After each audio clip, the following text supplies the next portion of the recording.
అమృతం కోసం సముద్రాన్ని మదించారు. కానీ సముద్రం నుంచి మొదట బయటకొచ్చింది అమృతం కాదు. ప్రపంచం మొత్తం అంతం కావడానికి సరిపోయేంత భయంకరమైన విషం. దేవతలు పారిపోయారు. అసురులు వెనక్కి తగ్గారు. ఆ విషం ఆగకపోతే కొద్ది క్షణాల్లోనే సృష్టి మొత్తం నాశనమయ్యేది. అప్పుడు అందరి చూపు శివుడి వైపు తిరిగింది. కాని ఆ తర్వాత శివుడు చేసిన పని ఈ కథను భారతీయ పురాణాల్లోనే అత్యంత గొప్ప త్యాగాల్లో ఒకటిగా మార్చింది. అసలు ఆ రోజు సముద్రం నుంచి ఏం బయటకొచ్చింది? శివుడు ఆ విషాన్ని ఎందుకు స్వీకరించాడు? మరియు అన్నిటికంటే ముఖ్యంగా అమృతం కోసం మొదలైన సముద్ర మథనం ఎలా ప్రపంచాన్ని అంతం చేసే స్థాయికి చేరుకుంది? ఇదే సముద్ర మథనం కథ.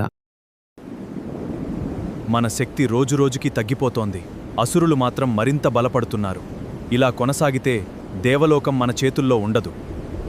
శక్తిని తిరిగి పొందాలంటే అమృతం కావాలి. కానీ దాన్ని పొందడం అంత సులభం కాదు. దేవతలతో పాటు అసురుల సహాయం కూడా కావాలి. అసురులతో కలిసి పనిచేయాలా? వాళ్ళు అమృతం దొరికితే మనల్ని వదిలిపెడతారా? ఇది చాలా ప్రమాదముంది. కానీ ఇప్పుడు మనకు మరో మార్గం లేదు. వాళ్ల ఆశనే వాళ్ల బలహీనతగా మార్చాలి. అమృతం కోసం వాళ్లే మనతో కలిసి మథిస్తారు. ఈ ఒప్పందాన్ని ఇంద్రుడు ఒప్పుకున్నప్పటికీ అతనికి అసురుల మీద నమ్మకం లేదు. ఎందుకంటే అమృతం ఒక్కసారి చేతికొస్తే అసురులు దాన్ని దేవతలతో కలిసి పంచుకుంటారనే హామీ లేదు. అందుకే అమృతం చేతికొచ్చిన తర్వాత వాళ్ళని నమ్మడం మాత్రం జరగదు అని ఇంద్రుడు విష్ణువుతో అంటాడు. అప్పుడు విష్ణువు మదనం ఎలా చెయ్యాలో వివరిస్తాడు.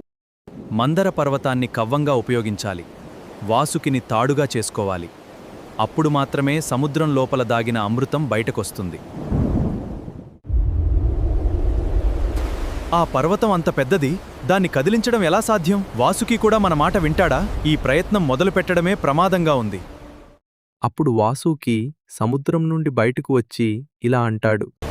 నన్ను తాడుగా ఉపయోగించాలనుకుంటున్నారా? ఈ మథనం ఎంత భయంకరంగా ఉంటుందో మీకు తెలుసా?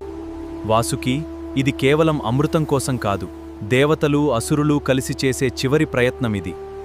మనం వెనక్కి తగ్గితే అన్నీ ముగిసిపోతాయి. అప్పుడు ఇంద్రుడు దేవతలను అసురులను సిద్ధం చేసి మథనాన్ని ప్రారంభిస్తారు.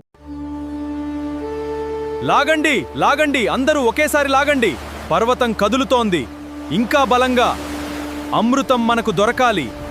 వాసుకి శరీరం ఆ తీవ్రతను తట్టుకోలేకపోయింది.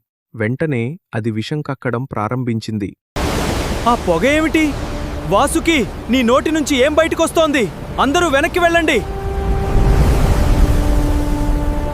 దేవతలు పారిపోయారు. అసురులు వెనక్కి తగ్గారు. అప్పుడు విష్ణువు, మథనం ఆపండి. ఇది హాలాహలం, సాధారణ విషం కాదు. దీన్ని ఆపగల శక్తి ఒక్కరికి మాత్రమే ఉంది. ఎవరు ఆ విషాన్ని ఆపగలరు? మన ముందే దేవతలు కూలిపోతున్నారు. ఇంకా ఆలస్యం చేస్తే ఒక్కరూ మిగలరు. శివుడిని ఆశ్రయించాలి. ఈ విషాన్ని తనలోకి తీసుకునే ధైర్యం ఆయనకే ఉంది. వేరే మార్గం మనకు లేదు. అలా విష్ణువు ఇంద్రుడు కలిసి శివుడి దగ్గరికి వెళ్లి జరిగింది చెప్తారు.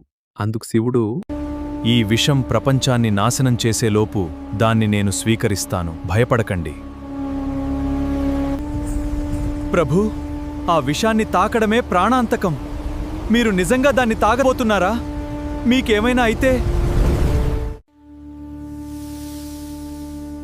భయపడకు. అప్పుడు శివుడు ఆ విషాన్ని చేతిలోకి తీసుకుని మింగేస్తాడు. ఈ విషం నా లోపలికి వెళ్ళినా ఈ సృష్టి మాత్రం నాశనం కాకూడదు.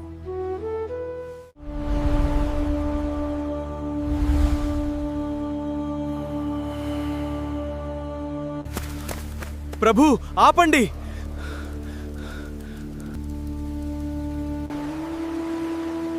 విషం ఆయన గొంతులోనే ఆగిపోయింది.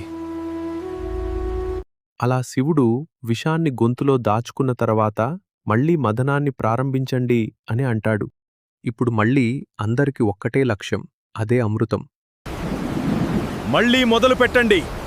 ఈసారి ఆపకుండా మథించాలి.